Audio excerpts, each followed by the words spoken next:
The discovery of personal whiteness among the world's peoples is a very modern thing, a 19th and 20th century matter indeed. The ancient world would have laughed at such a distinction. The Middle Age regarded skin color with mild curiosity, and even up into the 18th century, we were hammering our national mannequins into one great universal man with fine frenzy which ignored color and race even more than birth.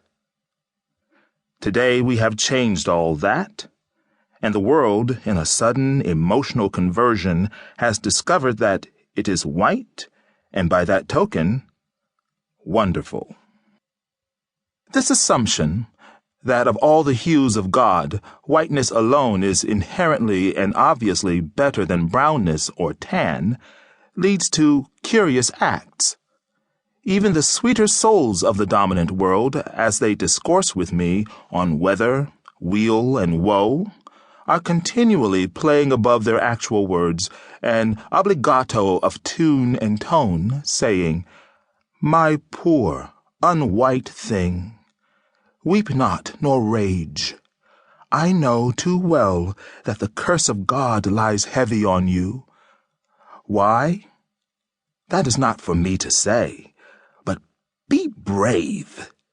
Do your work in your lowly sphere, praying the good Lord that into heaven above, where all is love, you may one day be born white."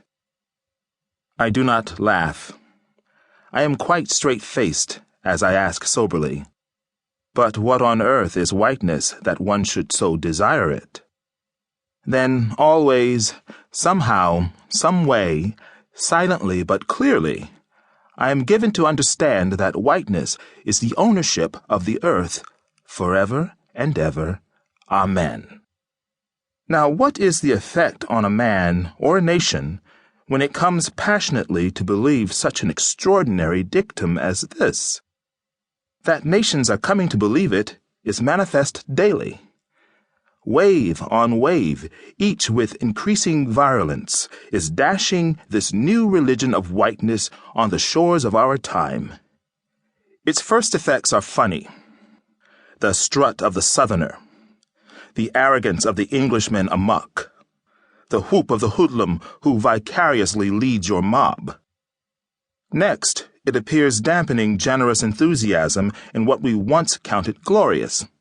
To free the slave is discovered to be tolerable only insofar as it freed his master. Do we sense somnolent writhings in black Africa, or angry groans in India, or triumphant banzais in Japan? To your tents, O Israel! These nations are not white. After the more comic manifestations and the chilling of generous enthusiasm, come subtler, darker deeds. Everything considered, the title to the universe claimed by white folk is faulty. It ought, at least, to look plausible. How easy, then, by emphasis and omission, to make children believe that every great soul the world ever saw was a white man's soul, that every great thought the world ever knew was a white man's thought, that every great deed the world ever did was a white man's deed, that every great dream the world ever sang was a white man's dream. In fine, that if from the world were dropped everything that could not fairly be attributed to white folk, the world would, if anything, be even greater, truer, better than now. And if all this be a lie, is it not a lie in a great cause? Here it is that the comedy verges to tragedy. The first minor note is struck, all unconsciously, by those worthy souls in whom consciousness of high descent brings burning desire to spread the gift abroad, the obligation of nobility to the ignoble.